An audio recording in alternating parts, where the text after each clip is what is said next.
ओम सुचमे चमसाचमे वायडंचमे दोनगलचमे ग्रामचमे दिक्परे भूतपिचे आगतिंचमे ओम सुचे स्वाहा ओम सुचे नमः प्रातः नमस्कार करके विदाई पुष्पा समर्पयामि पूर्णाहुति होमः ओम मूर्धानन्देवो आरतिं तेतव्या वैश्वानरं दित आज तमगणं मातवेदं साम्राज्यमतिथिञ्जरामासन्नपात्रञ्जनन्तु देवाः ॐ पूलाधरदीपरापत सुपूला पुनरापत वसेव विग्रहितमूर्धगुं शतपतो स्वाहा ॐ वसो पवित्रवसि सतदारं वसो पवित्रवसि सहस्रदारं देवदत्ता सुप्ता भवतु वसो पवित्रेण सततारेण सुप्ता काम दीक्षाः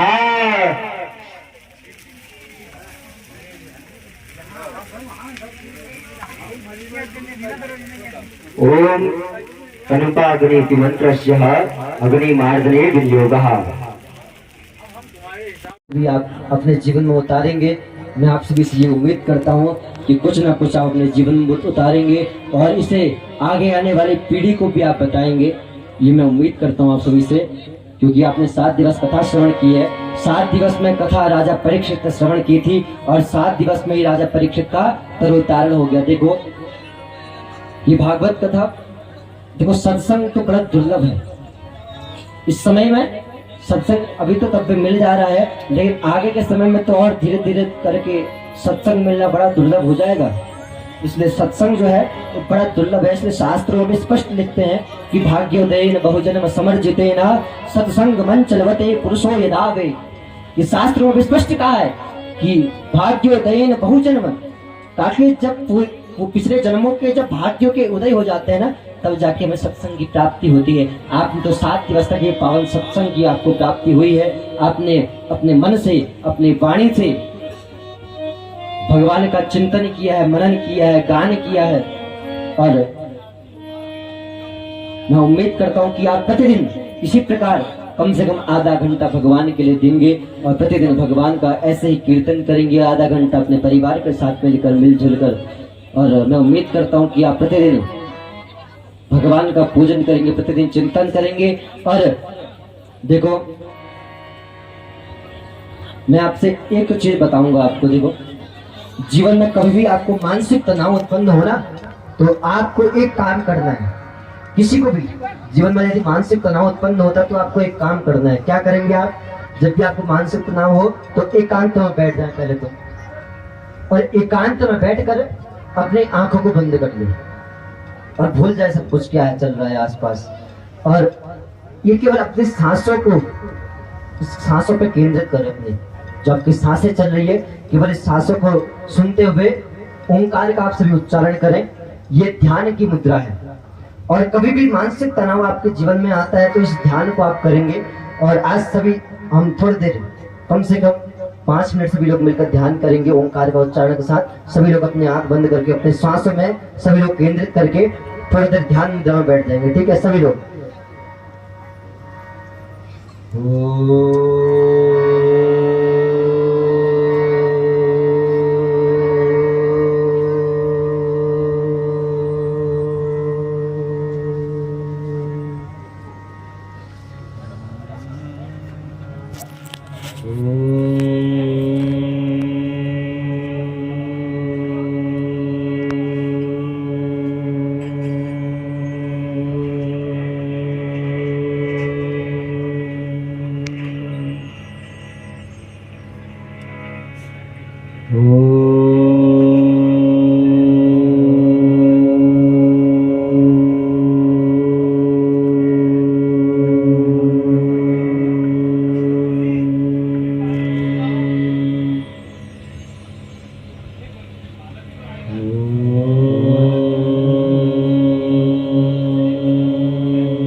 इस प्रकार जब भी आपको कोई मानसिक तनाव हो तो ये ओंकार की ध्वनि के साथ एक बार ध्यान कर लें।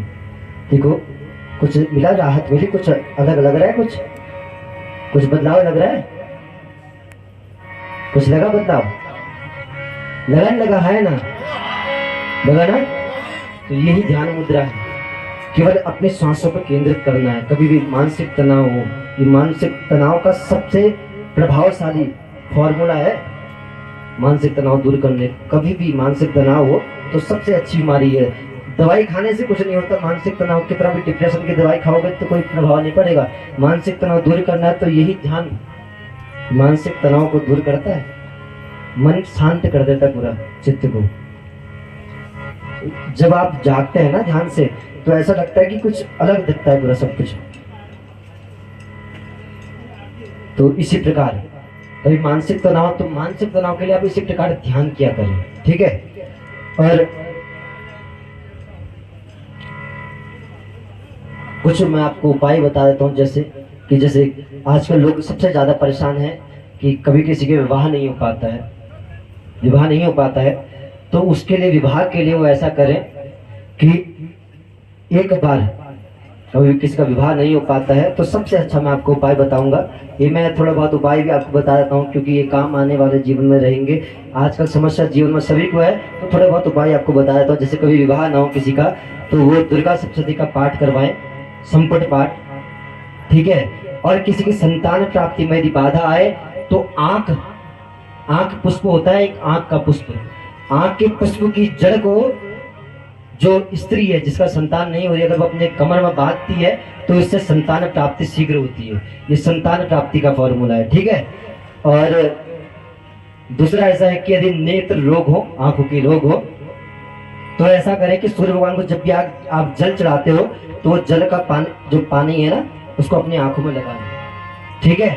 और कभी भी किसी भी प्रकार के विकार उत्पन्न हो, रोग उत्पन्न हो, खासकर शुगर इत्यादि का रोग हो, तो शुगर का रोग जब भी होता है तो आप शिव जी पर जल चढ़ाकर उसमें बेलपत्री चढ़ाकर और बेलपत्री का आप सेवन करें।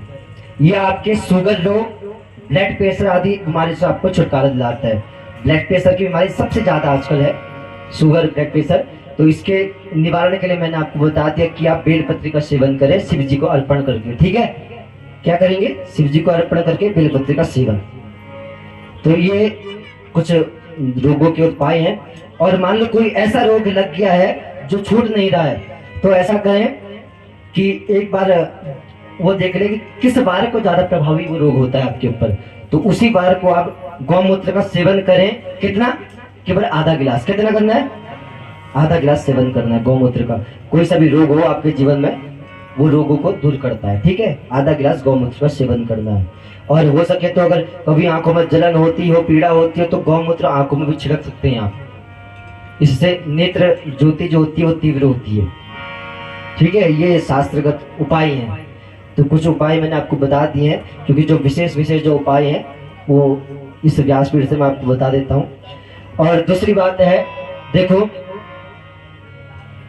कि कभी भी अब से अधिक मास जो आता है 3 वर्ष में एक बार आता है, कभी भी अधिक मास आए तो किसी की बातों में ना आए। देखो अधिक मास में आप जितना पूजन करते हैं, जितना तप करते हैं, जितना यज्ञ करते हैं, उसका आपको अक्षय गुना फल की प्राप्ति होती है। इससे आपको अक्षय गुना फल की, अक्षय अर्थात जिसका कभी क्षय ना हो, जिसका कभी नाश ना हो। इसलिए कभी भी अधिक मास आता है, ऐसा पर्व पड़ता है, तो कभी भी ये ना समझे कि ये गलत महीना है। देखो सबसे परम पवित्र, सबसे पावन महीना होता है अधिक मास, ठीक है। तो अधिक मास का ये महत्व है। तो इस प्रकार देखो कल तक आपने खूब 7 दिन तक कथा सुनी भगवान की, और कथा सुन के आपने ज्ञान भी प्राप्त किया। और मैं आपसे यही निवेदन करता हूँ कि इस ज्ञान को अपने जीवन में जब तक आप नहीं उतारेंगे ना, इस ज्ञान का कोई लाभ नहीं है। ये ज्ञान का तभी लाभ मिलेगा आपको जब इसको अपने जीवन में उतारोगे, जब आत्मसात करोगे इसको, तभी इसका लाभ आपको प्राप्त होगा। इसलिए देखो निरंतर इसका आत्मसात करें, इसको अपने जीवन में उतारें। और कभी भी आप कथा श्रवण करते हैं तो देखो विशेष बात ये ध्यान रखो कि कथा को जो सुनना है ना, एक कान से सुन के दूसरे कान से निकालने वाली कथा नहीं सुनना है। कभी सुनना है कथा को तो केवल एक पॉइंट कथा का ऐसा पकड़ो जो कि तुम्हारे चित्त में बैठ जाए, तुम्हारे मन में बैठ जाए। जो पॉइंट आप पूरी कथा सुनो, कोई दिक्कत नहीं, आप एक कान से सुनो दूसरे से निकाल दो, लेकिन एक पॉइंट तो ऐसा पकड़ो आप जो जिसको आप अपने जीवन में उतार सको। 1% तो कुछ सीखो इस चीज से। तो यही मेरा आपसे कहना है। और मैं आप सभी का धन्यवाद करता हूँ, सभी मातृशक्ति का मैं धन्यवाद करता हूँ। आपने भारी मात्रा में आकर इस कथा की शोभा बढ़ाई है। और मैं समस्त बंधु बांधवों को, सभी विप्रजनों को एवं समस्त गंधर्वजनों को मैं धन्यवाद देता हूँ, एवं समस्त पाखुड़ा के ग्राम वासियों को समस्त मैं इनको धन्यवाद देता हूँ। एवं मैं माँ भगवती को विशेष धन्यवाद देता हूँ, जिन्होंने मुझे ये इस पात्र समझा कि मैं इस गद्दी में आकर, इस गद्दी में बैठकर आप सभी को कथा सुना सकूं। और मैं विशेष माँ भगवती को और अपने बाकी बिहार जी को ये नमन, उनका वंदन करता हूँ, उनका नमन करता हूँ, उनको सादर धन्यवाद देता हूँ कि आपने मुझे इतना इस पात्र समझा और मुझे इतनी बड़ी गद्दी का अपने हकदार बनाया। मैं विशेष उनको नमन करता हूँ, उनका वंदन करता हूँ। मैं आप सभी से ये निवेदन करूंगा कि देखो कम से कम आधा घंटा अपने जीवन में भगवान के लिए दे दे, बस केवल एक आधा घंटा। बस ये कथा का एक ही प्रेरणा आप अपने जीवन में ले कि आधा घंटा में भगवान के पास बैठना है। और आपने स्वयं नहीं, आपने अपने बच्चों को भी बैठाना है, क्योंकि देखो आप ही सीखोगे तो कोई फायदा नहीं है, क्योंकि आगे आने वाली आपकी पीढ़ी वो काम बंद कर देगी। इसीलिए आप इसको अपनी पीढ़ी को भी, आगे आने वाली पीढ़ी को भी चीजें सिखाओ। आप कथा सुनने जाते हो तो अपने बच्चे को भी ले जाओ, उसको भी सुनाओ कि क्या है कथा। ये तो है जो जीवन की व्यथाओं को दूर करती है। आप 7 दिन तक जब कथा सुनी आपने, जब भी कथा सुनने आते हैं आपके दिमाग में बाहर की बातें सब खत्म हो जाती है, केवल इधर कथा की बातें आपके दिमाग में रहती है। आप जब भी सत्संग करते हैं, भजन करते हैं, केवल भजन ही आपके दिमाग में रहते हैं, बाहर की बातें आप भूल जाते हैं, भूलते हैं ना। और जब आप कथा सुनते हैं 3 घंटे आप ऐसे जम के बैठ जाते हैं। ये भी तो एक शक्ति है। इस शक्ति का आभास करो कि क्या शक्ति है, इस परमात्मा का आभास करो। और अपने जीवन को अगर सार्थक करना है तो बस क्या नाम है, आप सांसारिक जीवन को भी जियो, साथ ही साथ कुछ क्षण भगवान के साथ भी जियो। इतना ही मैं आपसे कहूंगा। इसी के साथ मैं अपनी वाणी को यही विराम दूंगा। और आप सभी लोग का पुनः धन्यवाद करते हुए हम थोड़ा जय घोष लगाएंगे। बोल श्री बांके बिहारी लाल की जय हो, राधा रानी सरकार की जय हो, बंसी वाले की जय हो, वृंदावन धाम की जय हो, श्रीमद् भागवत महापुराण की जय हो, समस्त भक्तजनों की जय हो, भक्त के भगवान की जय हो, इंद्र पार्वती बदय हर हर महादेव।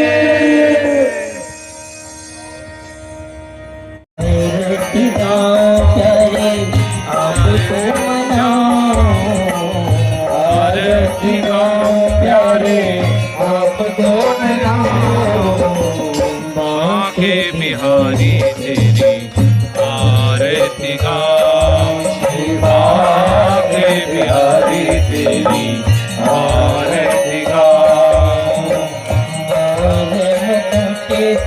श्री सोहे मोर मुकुट प्यारे श्री सोहे हरि बंसी मेरो मन मोहे प्यारे बंसी मेरो मन मोहे देखे छवि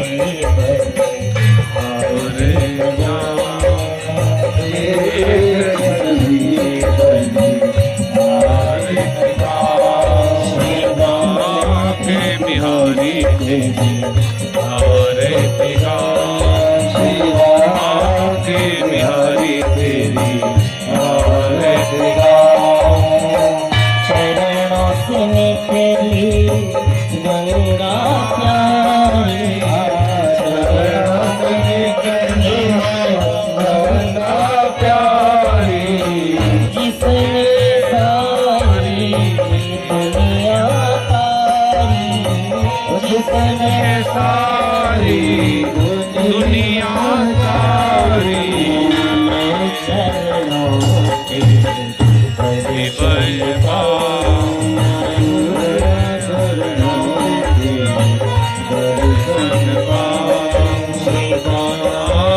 बिहारी तेरी आरती शिवा के बिहारी तेरी आरती